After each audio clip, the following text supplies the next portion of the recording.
إن الحمد لله نحمده ونستعينه ونستغفره ونعوذ بالله من شرور أنفسنا ومن سيئات أعمالنا من يهده الله فلا مضل له ومن يضلله فلا هادي له أشهد أن لا إله إلا الله وحده لا شريك له وأشهد أن محمدًا عبده ورسوله صلى الله عليه وعلى آله وصحبه ومن سار على نهجه واستنى بسنته إلى يوم الدين. قال الله تعالى في القرآن الكريم: يا أيها الذين آمنوا اتقوا الله حق تقاته ولا تموتن إلا وأنتم مسلمون. وقال: يا أيها الذين آمنوا اتقوا الله وقولوا قولا سديدا يصلح لكم أعمالكم ويغفر لكم ذنوبكم ومن يطع الله ورسوله فقد فاز فوزا عظيما. وقال: يا أيها الناس اتقوا ربكم الذي خلقكم من نفس واحدة وخلق منها زوجها وبث منهما رجالا كثيرا ونساء واتقوا الله الذي تساءلون به والأرحام إن الله كان عليكم رقيبا. فإن أصدق الحديث كلام الله وخير الهدى هدى نبينا محمد صلى الله عليه وسلم وشر الأمور محدثاتها فإن كل محدثة في الدين بدعة وكل بدعة ضلالة وكل ضلالة في النار. Ma'asyiral muslimin rahimani wa rahimakumullah. Ketahuilah di antara salah satu sifat dan akhlak yang mulia yang sangat dianjurkan di dalam Islam dan dicontohkan oleh Nabi alaihi salatu wassalam adalah mendoakan saudaranya kaum muslimin, beristighfar, meminta ampunan kepada Allah untuk saudaranya. Dan ini merupakan salah satu tanda kemuliaan seorang mukmin ketika dia memiliki kepedulian yang sangat tinggi kepada saudaranya yang lain. Di dalam sebuah hadis Rasul sallallahu alaihi wasallam menyebutkan betapa mulianya dan betapa besarnya keistimewaan orang-orang yang beristighfar, meminta ampunan kepada Allah untuk saudaranya, di mana dia tidak hanya peduli untuk dirinya sendiri. Dia tidak meminta ampunan kepada Allah untuk dirinya sendiri, tetapi dia juga meminta ampunan kepada Allah untuk saudaranya yang lain. Nabi alaihi salatu wassalam mengatakan, "Man istaghfara lil mu'minina wal mu'minat, kataballahu lahu bi kulli mu'minin wa mu'minatin hasanah."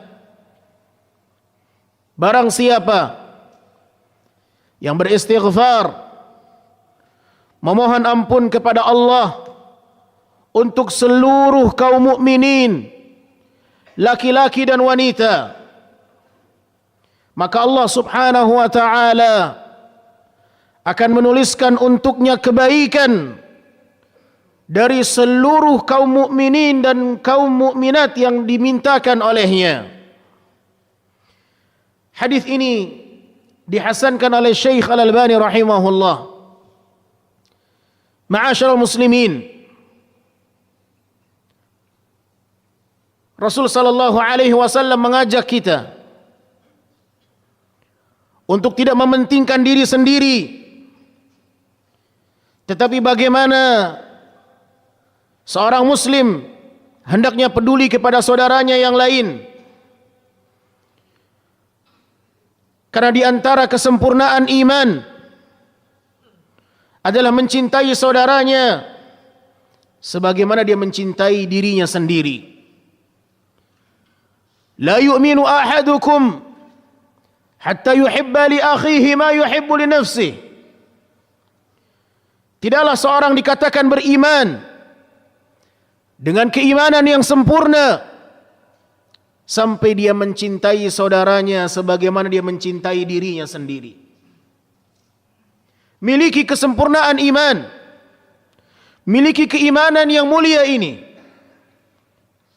Bagaimana Anda berusaha mencintai diri Anda sendiri, seperti itulah seharusnya Anda mencintai saudara Anda. Maka cintai saudara Anda sebagaimana Anda mencintai diri Anda sendiri. Dan di antara bentuk kecintaan kita kepada kaum mukminin adalah meminta ampunan kepada Allah untuk mereka. Dan ini menunjukkan bahwa mereka memiliki hati yang bersih. Siapapun yang mendoakan saudaranya, beristighfar kepada Allah untuk saudaranya, menunjukkan bahwa dia memiliki hati yang bersih. Karena tidak mungkin seseorang yang memiliki hati yang bersih kecuali dia selalu berusaha untuk memberikan yang terbaik untuk saudaranya sebagaimana dia menginginkan kebaikan untuk dirinya. Lihatlah bagaimana Rasul sallallahu alaihi wasallam ketika beliau berdakwah ke Taif. Kisah yang sangat menakjubkan dan kisah yang sangat ma'ruf, yang sangat pantas untuk kita ambil pelajaran dari kisah ini. Kita tahu bagaimana Nabi SAW tatkala berdakwah ke negeri Taif, ingin mengajak dan menyelamatkan mereka dari kesyirikan, Namun justru Nabi mendapatkan lemparan batu dari penduduk Taif. Bayangkan, Anda dilempari batu oleh satu penduduk kota. Itulah yang dirasakan Nabi sallallahu alaihi wasallam. Padahal Nabi ingin menyelamatkan mereka. Nabi sangat sayang kepada mereka. Nabi mengajak mereka agar mereka selamat dari api neraka. Tetapi itulah rintangan dalam berdakwah. Nabi SAW mendapatkan lemparan batu. Maka Allah subhanahu wa ta'ala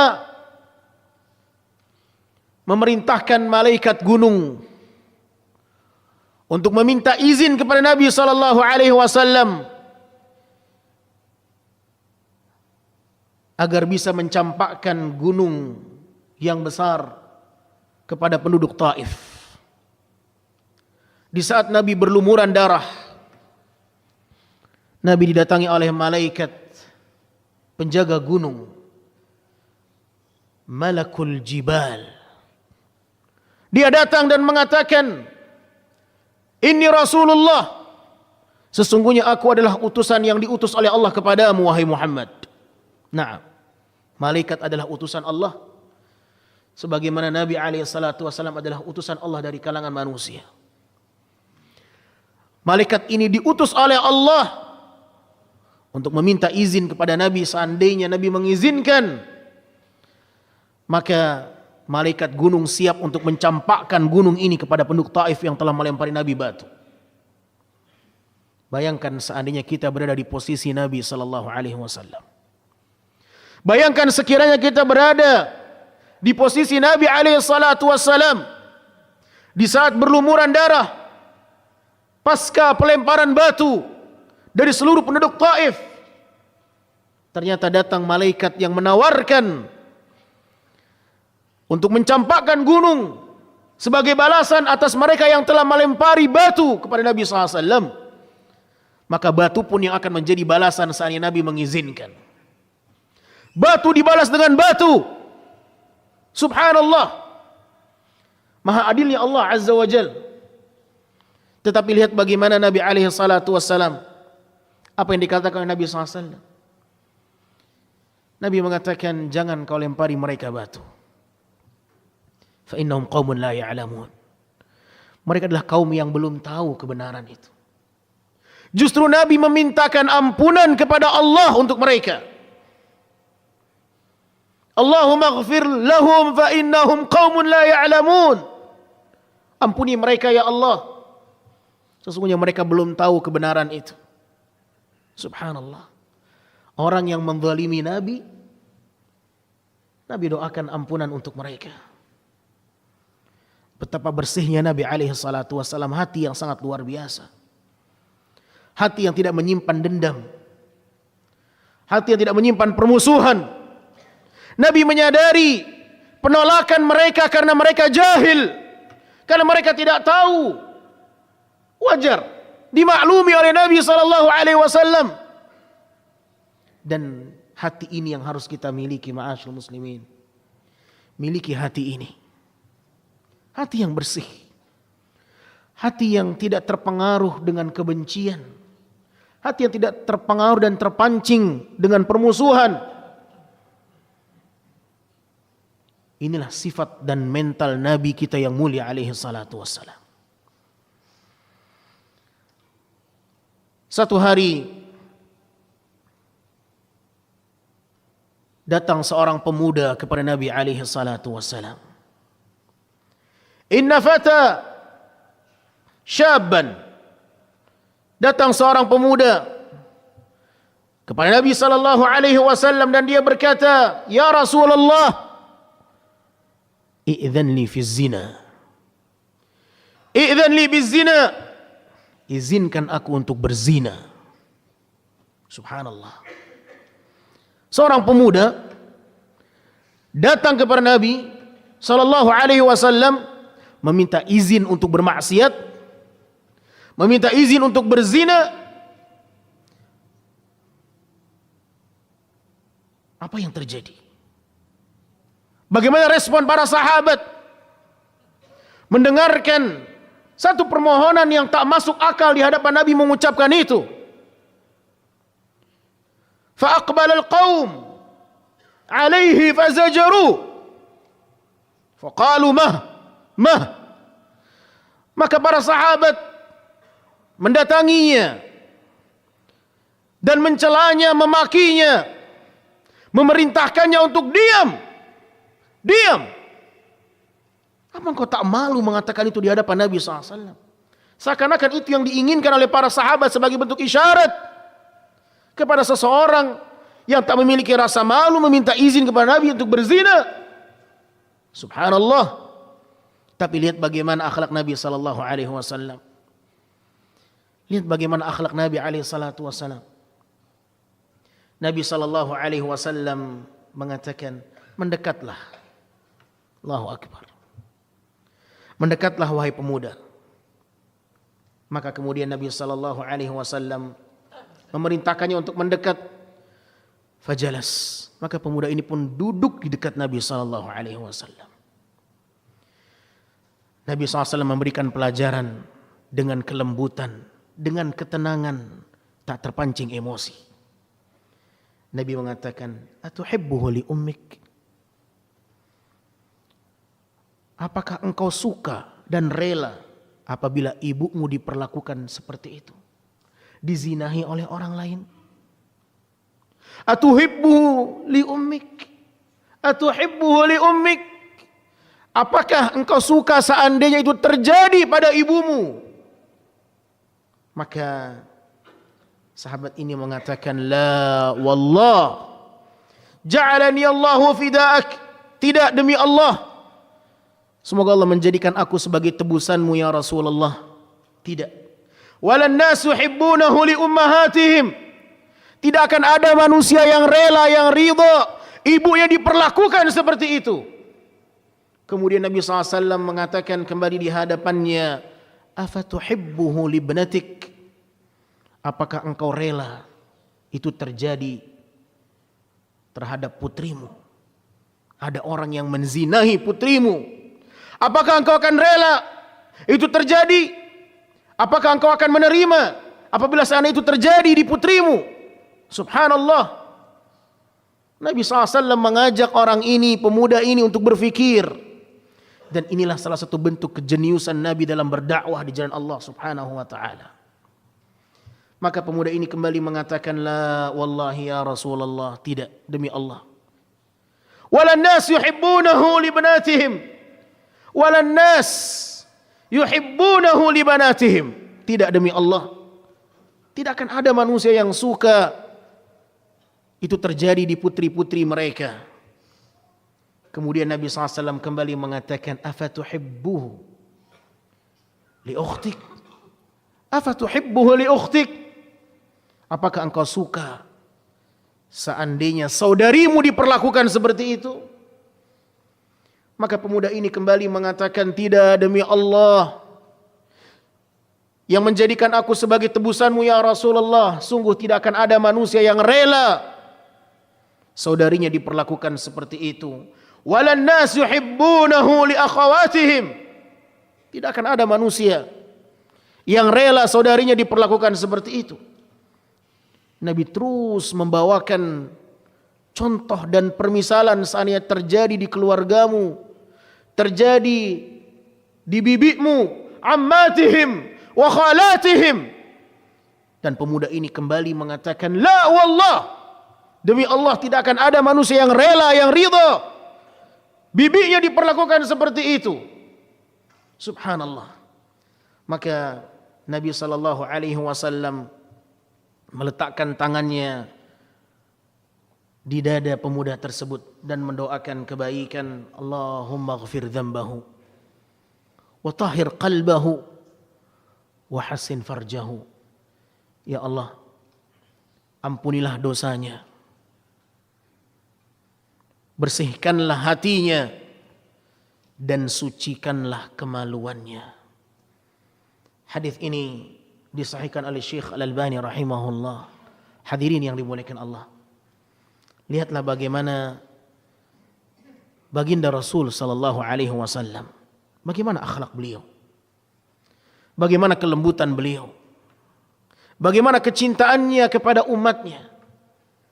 Ketika datang seorang pemuda meminta izin untuk bermaksud kepada Nabi SAW, apakah Nabi marah? Yang mungkin kita apabila itu datang kepada kita, kita akan merendahkan dia.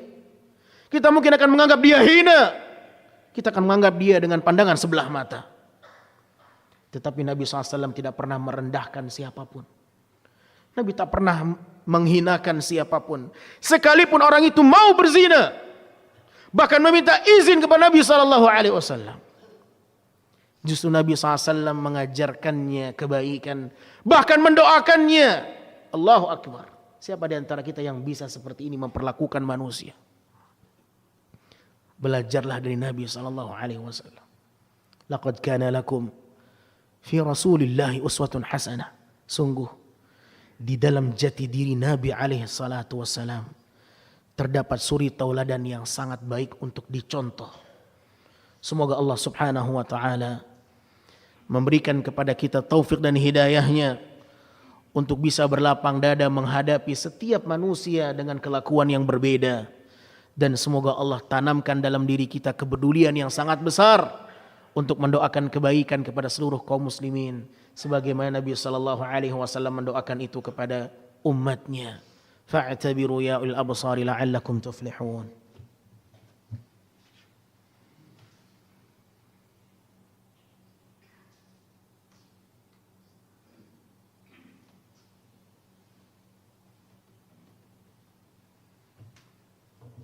الحمد لله المنعم على خلقه المتفضل بإحسانه وكرمه وهو الذي خلقنا وأوجدنا ورزقنا وأحيانا وأماتنا وإليه النشور.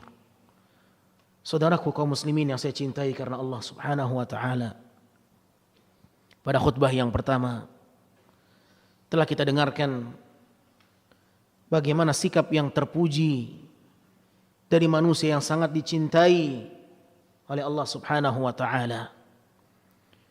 Sifat yang menunjukkan karakter yang hebat dari seorang yang dipilih oleh Allah Subhanahu wa taala. Nabi kita yang mulia alaihi salatu wassalam. Di dalam hadis yang telah kita dengarkan bersama, bagaimana Nabi sallallahu alaihi wasallam memiliki hati yang sangat bersih dan jernih menghadapi seseorang yang berniat jahat, yang berniat ingin bermaksiat, yang berniat ingin berbuat dosa. Nabi SAW mengajaknya untuk berfikir, dan ini akan masuk dalam hati seseorang. Bagaimana kita bisa membayangkan seandainya terjadi pada ibu kita? Bagaimana seandainya terjadi pada saudari dan putri kita, bibi kita? Akankah kita rela? Tentu tidak. Maka demikianlah Rasul sallallahu alaihi wasallam menjadikan itu sebagai pelajaran untuk sahabatnya dan untuk umatnya yang datang setelahnya. Berfikirlah sebelum Anda ingin melakukan maksiat. Hendaklah setiap kita berfikir 1000 kali. Seandainya ada di antara kita yang berniat ingin berzina, maka hendaklah dia berfikir dengan hadis ini. Bagi Anda yang telah jatuh dalam zina, maka berhentilah. Karena engkau tak pernah rela itu terjadi dalam keluargamu. Bagaimana engkau rela melakukan itu? Saudaraku kaum muslimin yang dimuliakan Allah, di antara bersihnya hati Nabi SAW, Nabi mendoakan ampunan untuk pemuda ini. Bahkan Nabi mendoakan agar hatinya dibersihkan oleh Allah dari keinginan berbuat maksiat. Karena keinginan berbuat maksiat bermula dari hati yang kotor. Maka hendaklah setiap kita berusaha selalu membersihkan hati. Karena hatilah yang menjadi komandan, memberikan perintah untuk jasad manusia. Ala wa inna fil jasadi mudghah, idza saluhat saluhal jasadu kulluh, wa idza fasadat fasadal jasadu kulluh, ala wa hiyal qalb. Ketahuilah, sesungguhnya di dalam jasad manusia terdapat segumpal daging, segumpal darah, yang seandainya dia baik, maka akan baiklah jasadnya seluruhnya. Namun apabila dia rusak, rusaklah seluruhnya dan apa yang akan dihasilkan darinya. Ketahuilah sesungguhnya segumpal daging itu adalah hati.